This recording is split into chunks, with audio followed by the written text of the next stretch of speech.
John Potorski knocked off number 5 seed Dave Richards 2 weeks ago with that big 428. Then last week he beat number 2 seed Pat Pay with a 369. Today he goes for his 3rd consecutive win against Bob Kelly, a guy who has already qualified for the doubles tournament of champions and is looking to get into both springtime events. John Potorski trying to prevent that, though, looking for his 3rd straight win.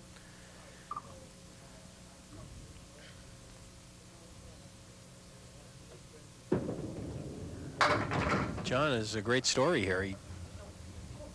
Before coming in during this series 2 weeks ago, he had gone more than 9 years between appearances here on Stars and Strikes in singles competition, and when he was here 9 years ago, he won 2 matches before losing.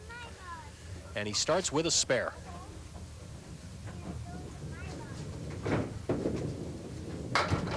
Oh. And how about that? Almost a backdoor strike.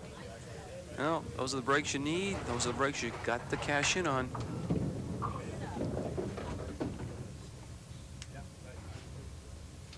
Waiting for a piece of wood in the back to settle down. Not a bad start. Not a bad start at all. Now Bob Kelly. Certainly with these 2 guys down, the possibility exists for some big scores.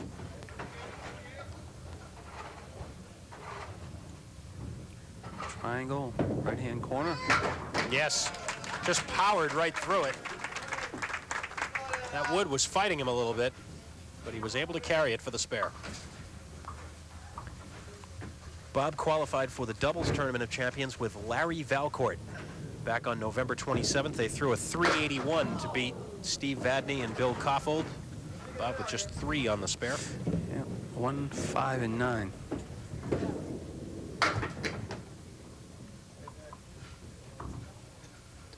And this is the 2nd time this season that Bob has come in as a number 1 seed in singles. He was here back on Halloween Day, October 31st, as the number 1 seed. He lost that match to Mark Gregory. Mark Gregory is one of our 3 qualifiers already for the Tournament of Champions, along with Peter Flynn and Joe Ashline. One of these 2 gentlemen will join them in the field. John Potorski kicks out the 5, leaving the 7 and 8 with wood that's very favorably positioned. Once you catch some of the wood and some of the 7-pin, he's way too high in the wood.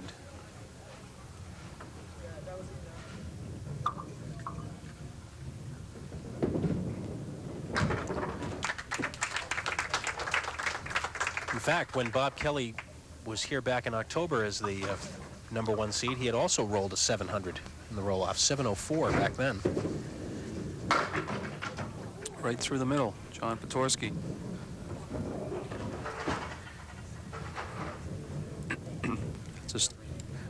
That's a strange one. 2, 4, 7 on the left, and got the 3, 9, and 10 on the right.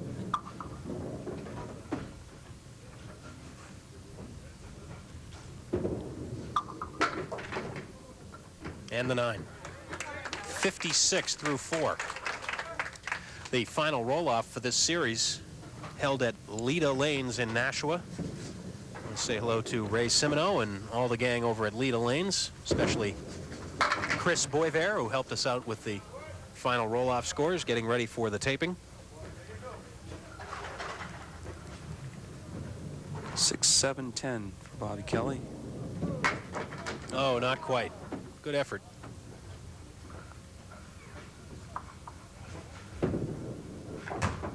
$9. This is an all-Massachusetts matchup. John Potorski from Franklin, Bob Kelly from Stoneham. Bob and his wife, Marianne, have a 4-year-old son, Cameron. Bob works as a letter carrier for the U.S. Postal Service.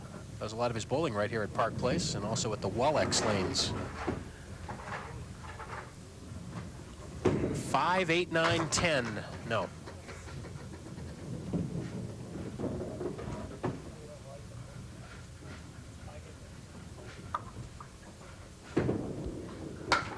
$10. 15 pins the difference. John Potorski in the lead.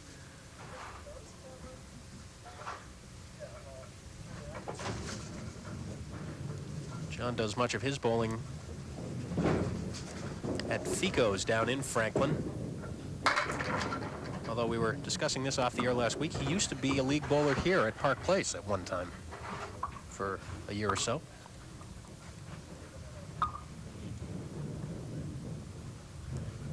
Four, 5, and 7. Piece of wood out in front of the 4 and 5, but I don't know if you can carry him the ball off that for the 5 pin or not. Ooh, came back. Second chance with the ball, but not enough.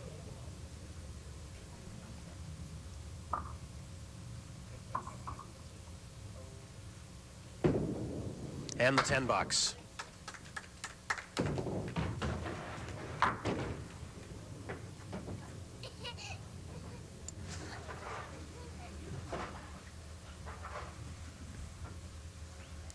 And John moves over to lane 31. Started with 2 marks. Now he's gone 3 consecutive boxes without a mark. Big hit that time. Strike in the 6th. John said, "Oh, really, Dan? Oh, let me show you. I can put another one up there." And a quick strike it was. Bobby Kelly likewise has had 3 opens. Slides by the head pin here. And that piece of wood way out front may be out of play. We'll see where it goes. Well, right now it looks like it might be okay. Awful close. No, out of play.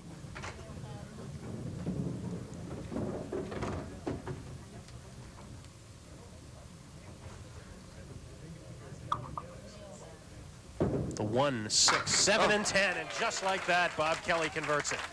Like I said, all I have to do is mention they have some open boxes, and they say, "Oh, well."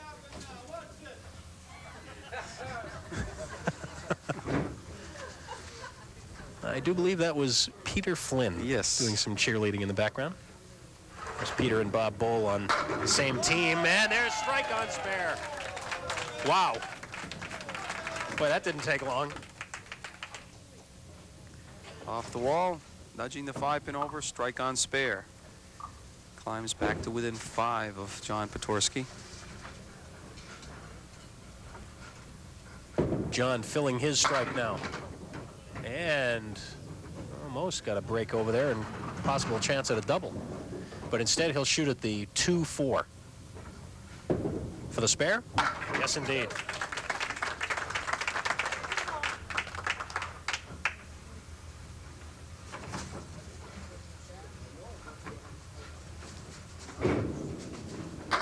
Just catching the head pin. Let's see. That 3 pin falls backward. Could be interesting, but it's not going to. Just 4 on the spare.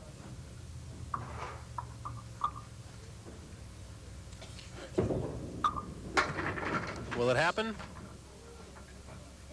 Oh, he may get the 10 and not the 7.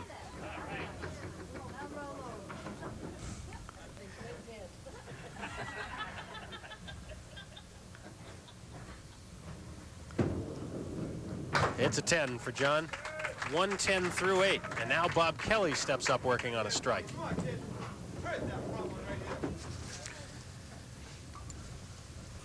Oh, last strike was a quick one. Let's see. We can put another one up there. Looks pretty good going in. My, oh, my. 4, 7, 8, and 10. No wood. Thank you very much. Looked like a pretty decent ball going in the 1-3 pocket. 7 on the strike. Our 3 qualifying scores: Joe Ashline at 441, Peter Flynn at 421, and Mark Gregory at 370. I was joking with Peter Flynn before the show. He said, "Yeah, I'm here to root on Bob Kelly, my good pal." He said, "I want him to win, and I want him to get a 420. Solid 9-pin drop. Leaves just the 6. It's Peter joking about the fact he doesn't want Bob to qualify with a higher score than Peter had. Gets the spare. Very tight match right now. John Potorski, who's won 2 matches in a row and has been very, very tough, in the lead right now. Final 2 boxes, game 1, championship match. And let's see, no on the 2-pin, almost got the nudge.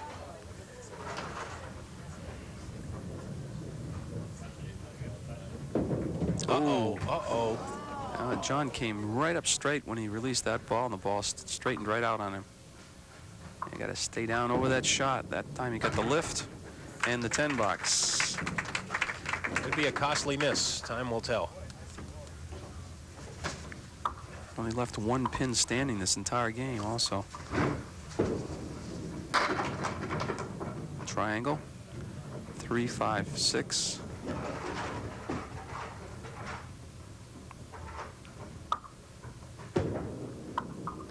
Nope. One of our participating sponsors here on Stars and Strikes for this series, Rockingham Toyota Dodge Nissan, right on Main Street, Route 97 in Salem, New Hampshire. Come to Salem and save. Rockingham Toyota Dodge Nissan. A 10 for John Potorski and a 130 opening game. Bob Kelly were to put up another mark, he could take the lead. Oh. Wow. That piece of wood was twirling in between the 5 and the 10. Never touched either one of them. See if you can cut the 5 pin over. No. No, Bob can still take the lead with a mark in the 10th. Well, regardless of what he does, the match is going to be close. Just 5 pins separating the bowlers now. Okay, big finish.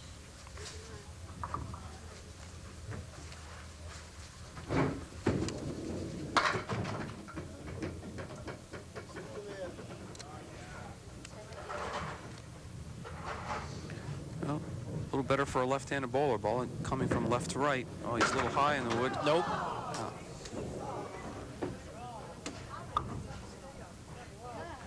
Well, needs this one to stay within 5.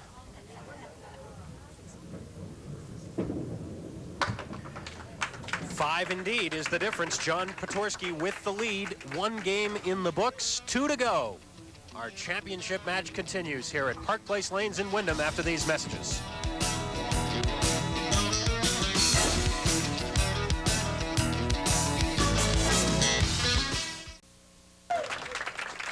Our bonus ball contest is up now to $90. At the end of this week's show, we'll have our winning bowler throw 1 ball, and we'll have a card drawn out of our big TV. If the number on the card matches the number of pins that drop, then we have a winner, cash jackpot, and both the bowler and the lucky viewer will each win a brand new set of bowling balls from Paramount Industries in Medway, Mass, thanks to our good friend Bob Perella.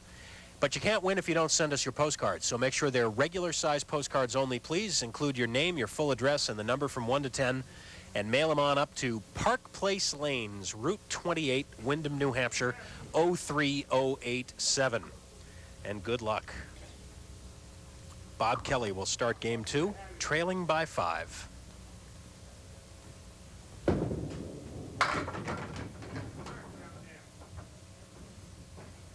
The winner of this match to advance to the 6th annual Tri-State Megabucks Tournament of Champions. And for either one of these guys, Dan, it would be their first appearance in the Tournament of Champions. Of course, Bob, as we mentioned, is already qualified for the doubles event later this year. And of course, whichever bowler may advance be a welcome addition. Absolutely. Of course, there is also the matter of $1,000 on the line in this match, too. These guys aren't bowling for the money.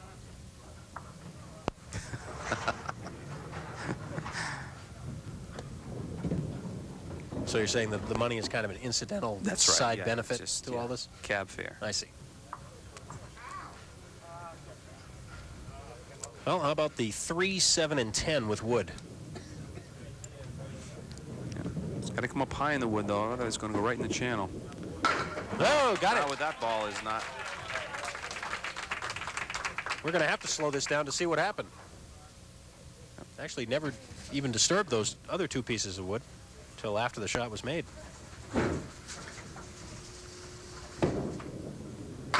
John Potorski coming up a little bit short.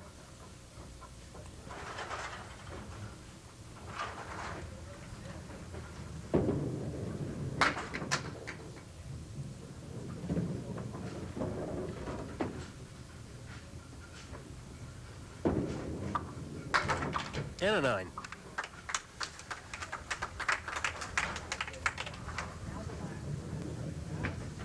When you stop by Park Place Lanes here in Wyndham,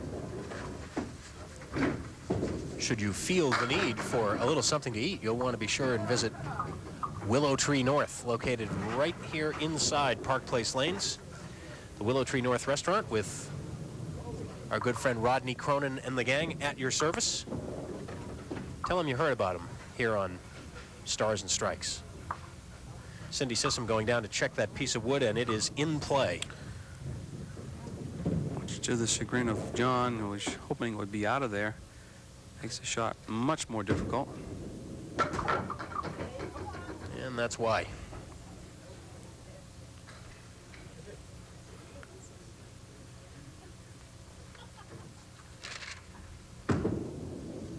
For the 10. So a chance for Bob Kelly now to take the lead. And if he does, it'll be the first time he's had the lead in the match. He'll need at least 5 on this fill to do it. Make it 8. Just the 1 and the 7 left. Got a good break off the head pin. With the angle of that wood, he's got a shot at making this one. Ooh. He was just so full on it. Drove the head pin and the wood straight back. Just straightened that ball out a little bit and wasn't able to convert. Instead, it's a 10. Bob Kelly making his 26th appearance here on the Winds.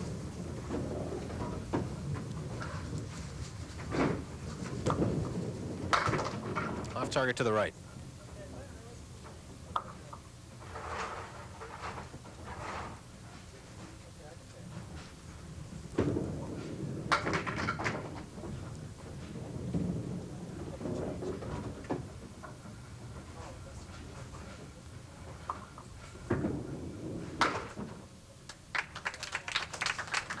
Two open frames for Bob after taking the lead.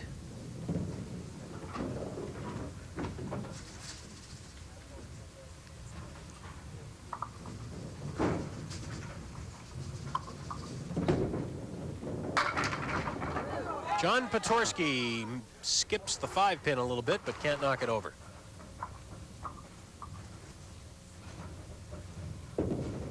Oh, he's got to hurry. And again, a little fatigue setting in and what, but John was right straight up. And when that happens, it straightens his ball out. He stays down like that, gets the good lift, and that time it broke too much to the left, but just a 5-pin lead for Bob Kelly now.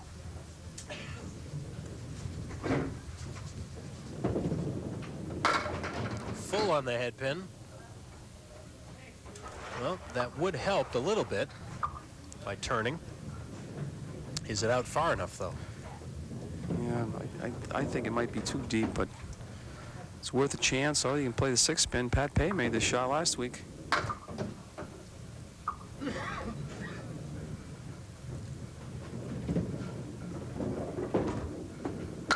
Tried the wood that time, and it's still a 9-box. So, 2 open frames for John Potorski. We will take a timeout.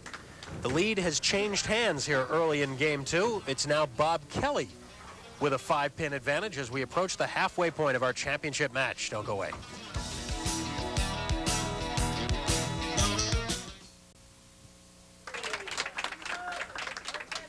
Bob Kelly in the lead and on the line.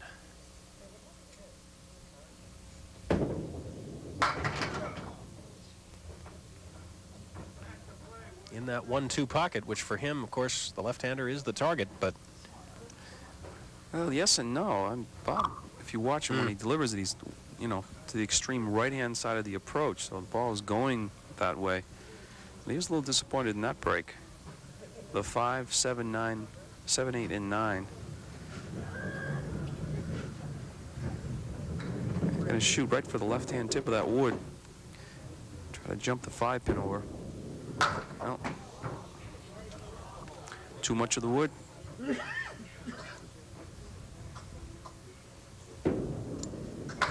And just a 7. Seems like when either of the bowler gets the lead, they start backing up a little bit. It's one of those thoroughbreds that don't like to run on the lead, like to come from behind. Again, the 1-2 pocket for Bob, but that ball straightened out on him, and you see the result. Ugly. That's all we can say about this leave. Uglier than the last one. Wow. So it's going to be 2 open frames for John Potorski to work on, and actually 2 big open frames. Only a total of 13 pins in those 2 frames. So John could tie it up or go ahead just without even a mark.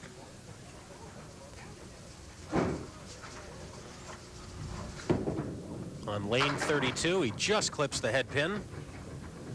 That 10-pin falls, he might get a strike. Now that wood becomes a concern right in front of the 6-pin. John's trying to wave it out of the way. Works every time for John. I don't understand It this. does seem to, doesn't it? Yeah. It looked like that wood was stopped. Watch out. Went by it. Well, he kept saying to himself, I've been leaving the ball to the right. This time I won't. I'll turn it over a little more. And that time it broke too sharp. And it's just a 9, but he gains 3 in count. The lead now just 2. I'm sorry, just 3. I think I have at the computer. 9 from 7 is 2. From 5 is 3. Right. Well, first ball hunting again is John Potorski. This time John. it's the 3 and the 9. I was going to say, don't turn around too quick, John. You might have to direct this wood back into play. Oh, no. Nope. 2 spare opportunities, or look like there were spare opportunities, go by the board. But he's going to gain a lot in count and take the lead. A couple of 9s. No, I say tie it up. Get a little too far ahead of yourself there. Dead even. 16 frames.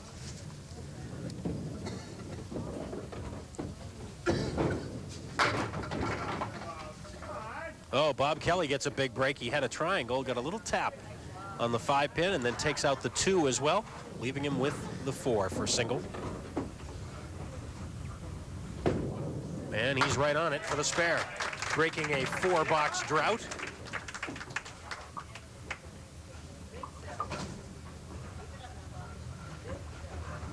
It's tough to do, especially in these kinds of situations with big money and so forth on the line, but you got to try and forget what's happened to this point and just start over again. And Bob threw another pretty good ball and gets only 5.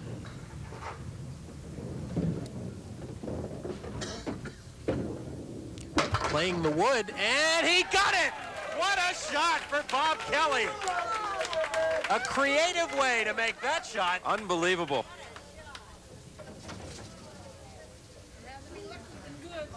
Well, maybe that'll get him started. 2 marks in a row. And that was a great one.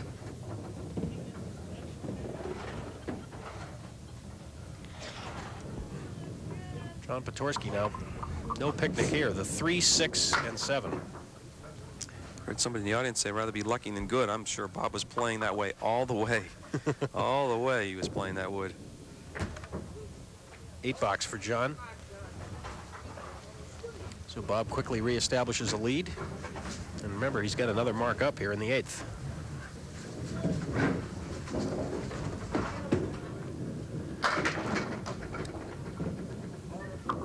And another just outstanding leave for John Potorski. This time the 3, 7, and 9. 2 pretty good-looking first balls in this sequence. Oh, that great. time he converts it. So 2 magnificent spares in the 8th frame for both bowlers. Watch this one. John's first mark of this game. He had gone 10 boxes in a row without marking until that one. Oh, Bob Kelly feeling it now. 9 drop. Sometimes it takes a spectacular shot like that just to get you untracked. And this, they come back with a solid 9-pin drop. And this will make it 3 marks in a row for Bob Kelly if he can convert the 6-pin. Oh, used it all, but he got it. So in this sequence, Bob has hit a single pin, 2 single pins, sandwiched around that spectacular diamond with the 7 shot that he made over on lane 31 last time up. 8 drop. Oh, and it would have angled directly toward the 7-pin. If he's anywhere to the center of the 3-pin to the right, he's going to make it. Oh, dropped it badly. Nope. Oh. He knew he missed that one. But he does get 3 marks in a row and finishes the game with a 122 for a 2-game total 247.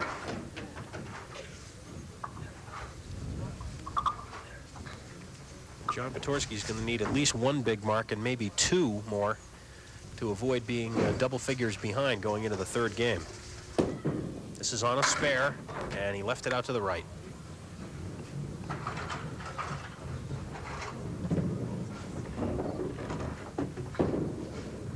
Oh, tried to play it inside and got nothing.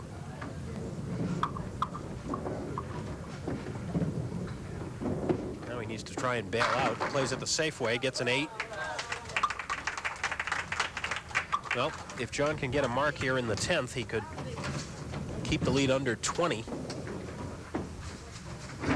which would make it much more manageable going into that 3rd and final game. Boy, John has not had much luck here in game 2. He did hit the head pin rather full that time. 4, 5, and 7. Nope.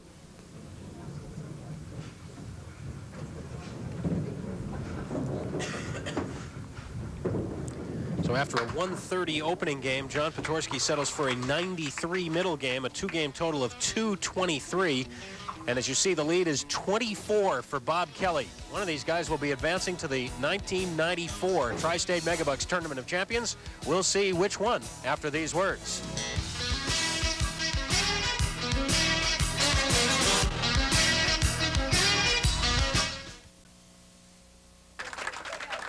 Well, for the last several weeks, we've been telling you about the Boys and Girls Club Bowl-a-thon to be held here at Park Place Lanes. It's coming up this Saturday, January the 29th, right here at Park Place Lanes. And if you'd like to take part in person, you can just show up here at the Bowl-a-thon and certainly make your contribution that way. Or if you'd like to, you can check in sometime this week and find out how you can participate.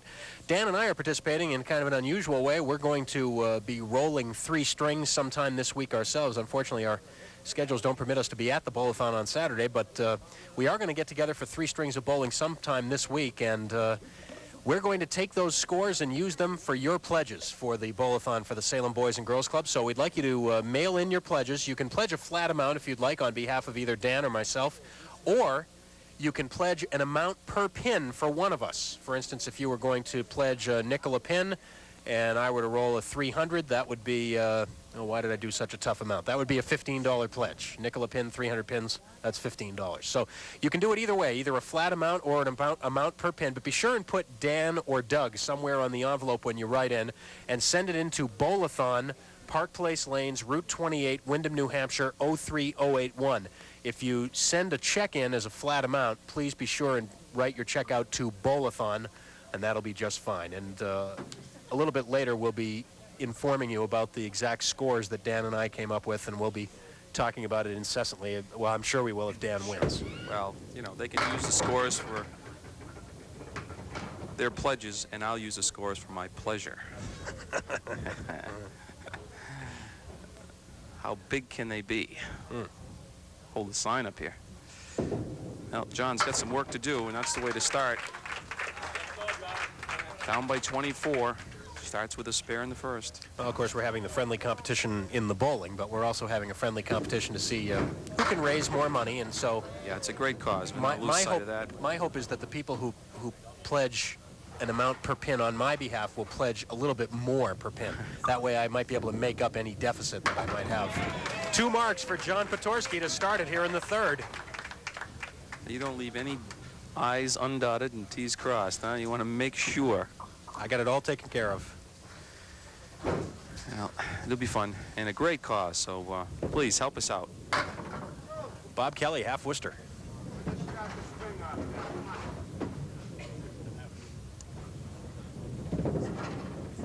Oh, yes! For the spare, playing it inside. We talked about this a little bit last week, Dan, and here's a perfect example of what you talked about. Watched how much damage the head pin does. See, it just twists and turns through that cluster of 6 pins, and that's why they go inside.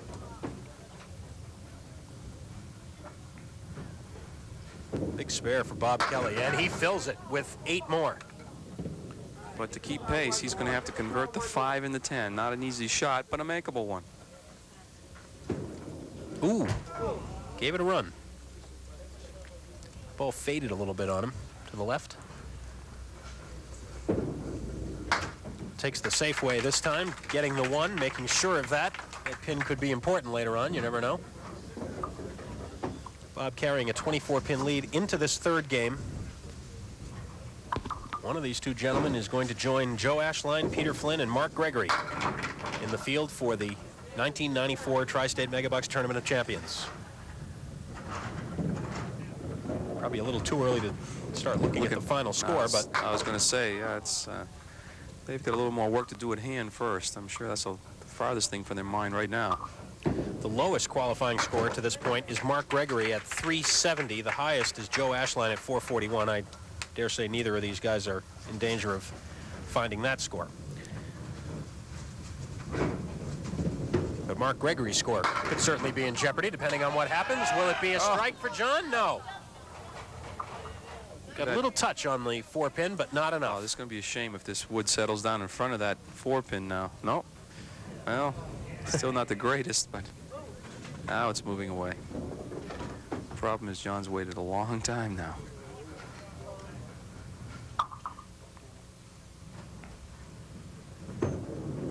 Can wait forever. He's still going to get it. Spare up in the 4th. Well, John trailing coming into this game, plus having to bowl first, knows that he needs to get a mark up there at least every time. At least one every time up there. To keep the heat on Bob Kelly. Oh, 10-pin going to go? Apparently not. 1-3-7-10. Made a shot similar to this earlier in the match. I have to think that if he makes the 1-3-7, and the 10-pin will go also. Ooh. Now the 1-7-10 left.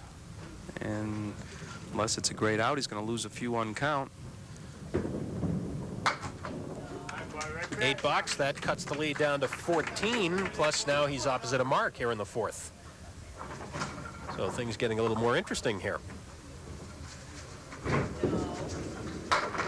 Missing the Oh, boy. 9 drop anyway. Wood's going to roll off. The 10-pin by itself. Yes, for the spare. That could be a big one. That keeps the lead in double figures. We'll take a break. Each bowler with a mark up in the 4th. Bob Kelly leading by 14. We'll decide the championship after this break.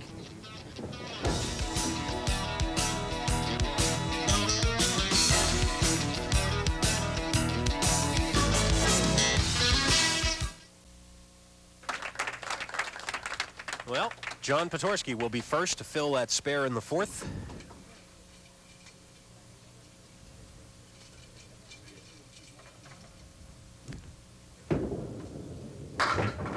On the head pin and gets an extra one for 8. And 3-6 left. Odds that, just like Doug said, at least get one mark each time up. Gotta hurry. Yes. Got it there. He's going to leave that one out to the right.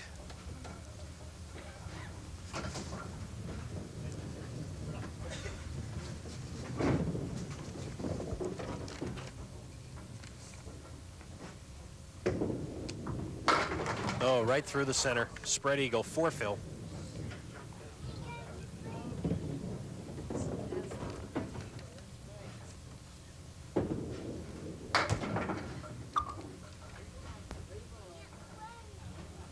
Well, John got the mark that he wanted, but he wasn't able to get the fill, so he settles for 24. Nice out on the spread eagle, though. Well, he took full advantage of it, even though only 4 on the first ball, was able to work it out for a 10. Now Bob Kelly working on a spare in the 4th.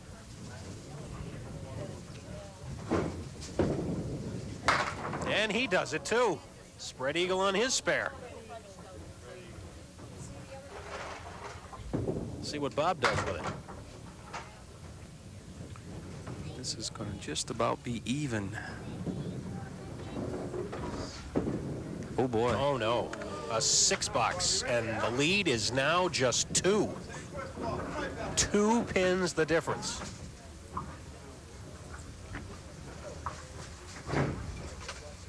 course, Bob can give himself a little cushion heading into the final boxes should he put a mark up here. The 1, 2, 8, and 10. He's opposite a 10 box, so if he doesn't make the spare, chances are he might lose a few more in count. Well, it's going to be a tough 10, the 3 and the 10. Still looking at him. Oh, nice 10 box there for Bob. And the lead in the match is still 2 pins for Bob Kelly with now 4 boxes remaining. Well, as you said, John's done it each time up, left at least 1 mark. Let's see. Oh boy, that's twice in a row now through the middle. This time, spread eagle minus the 7 pin.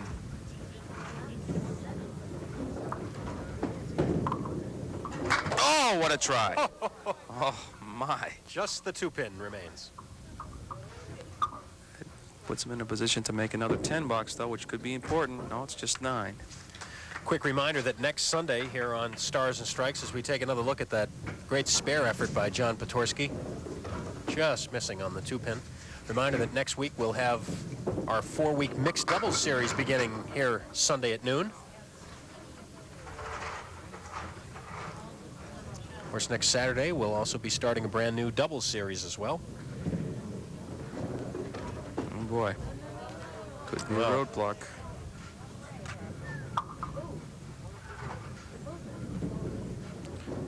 John's not even directing it. He's done very well directing pins. He's going to stay out of the way anyways.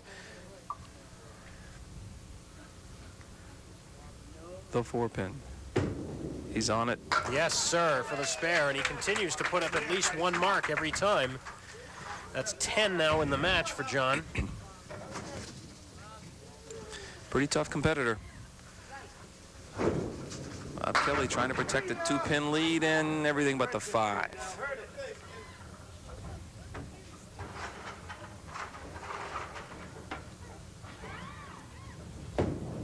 Boy, how tough is that shot? Nothing but the 5 pin on the lane when you know you need it. Now that gives him a 3 pin advantage plus the fill, but now he's got to face a mark in the 8th by John Potorski. Just catches the head pin, and it will be an 8 drop. And the 2 and the 7. This could be a very big shot right here.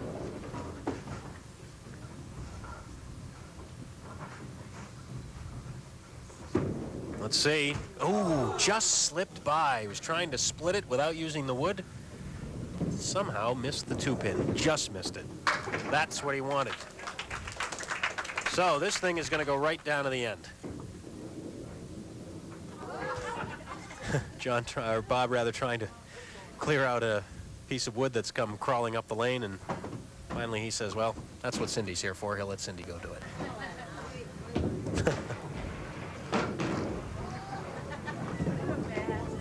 That just adds to the tension here a little bit. So here's the situation. Final 2 boxes of regulation. If John Potorski were to throw a strike on this spare, he would still trail by 1. Pretty good looking ball, and there it is. Strike on spare. How did you know that? Well, we get a Donnybrook here or what? It's white knuckle time. 1 pin the difference, but advantage John Potorski right now with the strike up in the 9th. Oh, he wants that 10 pin to go. Well, it doesn't change the shot. You're still shooting at the 2 pin. You're either going to make the spare or get a decent fill. Whatever happens, Bob Kelly's going to have to throw at least a mark. Oh, that's a spare right there, and that's a big spare for several reasons, Dan. It not only forces Bob Kelly to do some damage in the last 2, but this fill could also put John Potorski ahead of Mark Gregory should he win.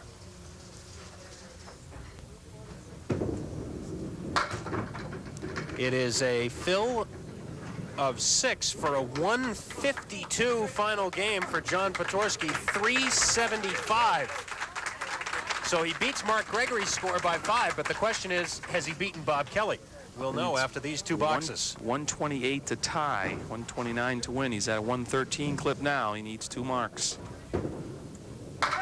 Great first ball for Bob Kelly, and look at that. He's going to have to shoot at the 10-pin. He had the 4-7-10 left, and Wood came across and knocked the 4-7 out. Just the 10-pin first pair.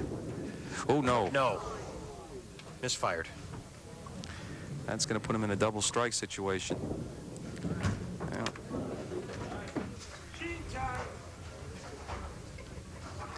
Bob Kelly needs 2 strikes. 2 strikes and 6 to tie. 2 strikes and 7 to win. Pretty good ball. And Not that'll do enough. it. John Potorski coming back with a 152. Being down by 24 pins going to the final game. And for Bob Kelly, the frustration continues. As again, he does not make the singles tournament of champions, and he's had some chances.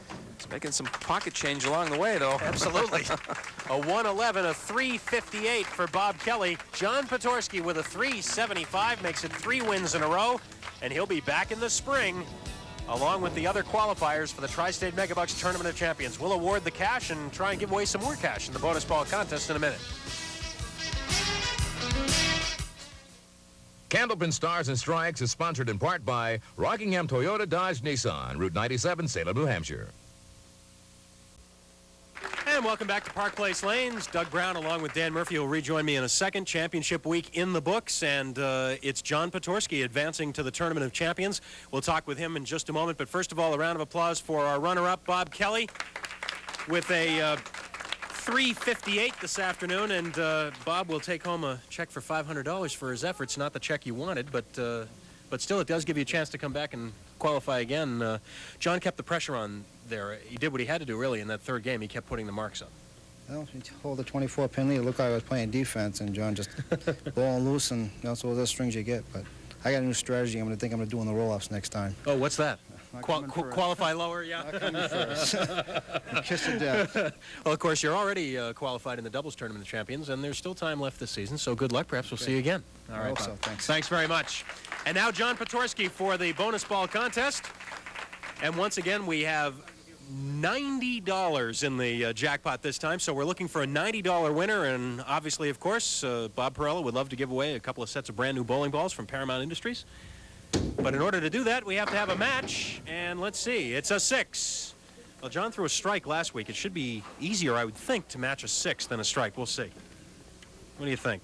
Well, not a match. Close, though, for Thomas Haugen from Lawrence, Mass. Thomas, thanks for the entry, and we'll be sending you a consolation gift in the mail very shortly. His guess, by the way, was 7, so that means our jackpot will be going up to $100 next week, and I was thinking grand prize because here's the grand prize check, and it goes to this man right here, John Potorski, $1,000. Congratulations, and well-deserved applause for a 3-week run, and boy, you had to do it right at the end there in this one. I thought it was all over after that second string. Boy, I kept missing to the right, to the left. I didn't know which way the ball was going to go.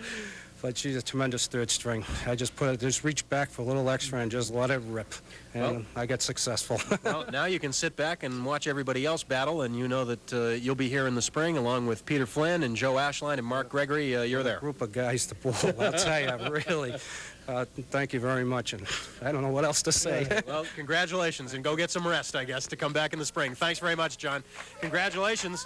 That's 3 straight wins for John Potorski, and again, he joins Joe Ashline, Peter Flynn, Mark Gregory, and John. And John now moves into the number 3 spot now of the 4 guys who've qualified. So 2 spots still remain. It should be interesting, shaping up. That's how everyone's starting to talk about now because it's the season-ending finale and what a tournament's going to be. All right. Of course, next weekend we'll be back with all brand new series here on Stars and Strikes. Don't forget to join us Saturday at noon for Stars and Strikes doubles, and then back here Sunday at noon at Park Place for Candlepin Stars and Strikes. Until then, have a great week, everybody. For Dan Murphy and the whole crew, I'm Doug Brown. See you next time.